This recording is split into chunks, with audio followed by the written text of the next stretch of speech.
आज की कहानी है खूबसूरत चुड़ैल।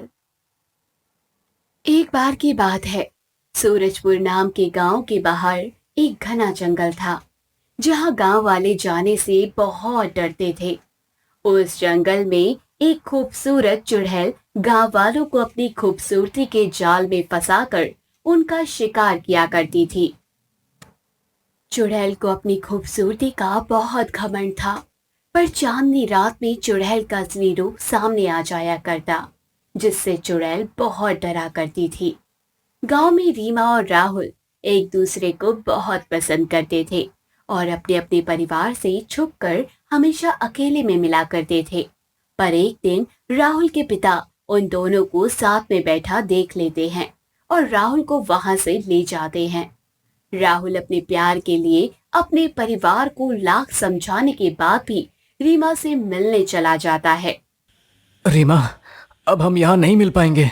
हमें कोई और जगह ढूंढनी होगी जहाँ कोई हमें ना ढूंढे। पर हम जाए कहाँ?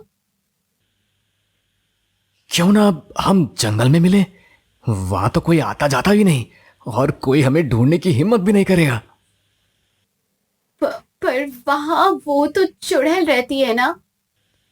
अरे मेरी भोली रीमा, तुमने उसे कभी अपनी आंखों से देखा है? ये तो बस लोगों को डराने के लिए अफवाह फैलाई गई है ताकि कोई जंगल में न जाए। राहुल और रीमा रात में मिलने का प्लान बनाते हैं, पर उनकी बातें पेड़ पर बैठी चुड़ैल सुन लेती है। रात होती है और राहुल जंगल में रीमा का इंतजार कर रहा होता है। तभी चुड़ैल वहां जाती है।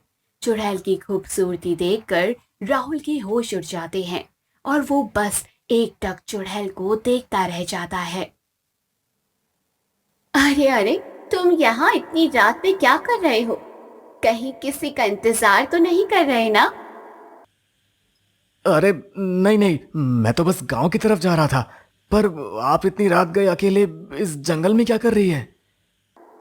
ये जंगल ही मेरा घर है और मैं यही अपनी कुटिया में रहती हूँ। मैंने तुम्हें देखा तो सोचा खाने पर आमंत्रित कर दूं।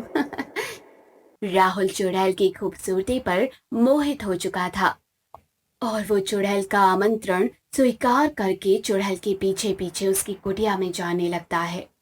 चुड़ैल ने राहुल को पूरी तरह अपने वश में कर लिया और उसे कमरे में बने एक गोल घेरे पर बिठाकर उसके ऊपर काला जादू करने लगती है। अब तो मैं और भी खूबसूरत और जवान हो जाऊंगी और मुझे कोई रोक नहीं पाएगा। चुड़ैल अपने हाथ में चाकू लेकर मंत्र पढ़ते हुए राहुल को मारने ही वाली होती है कि उसे पीछे से एक आवाज आती है। हे चुड़ैल, इधर तो देख। रीमा वहां राहुल को ढूंढते हुए पहुंच जाती है और जल्दी से आईना निकालकर चुड़ैल को दिखा देती है। आईने पर चांद की रोशनी पड़ने के कारण चुड़ैल का असली चेहरा सामने आ जाता है, जिसे देखकर चुड़ैल डर जाती है। तभी राहुल होश में आ जाता है और चुड़ैल के हाथ से चाकू लेकर उसे मार डालता है। चुड़ैल जोर जोर से चिल्लाने लगती है और ही कुछ ही पल में वो वहां से गायब हो जाती है। रीमा, मुझे लगा तुम नहीं आओगी। अगर मैं नहीं आती तो वो चुड़ैल तुम्हें खा जाती। अब चलो घर, तुम्हें तो अब मैं बताती हूँ। खूबसूरत चुड़ैल देखी नहीं कि तुम हिलाते हुए चले गए पीछे पीछे। हे भगवान, ये तो चुड़ैल से भी ज्यादा खतरनाक है।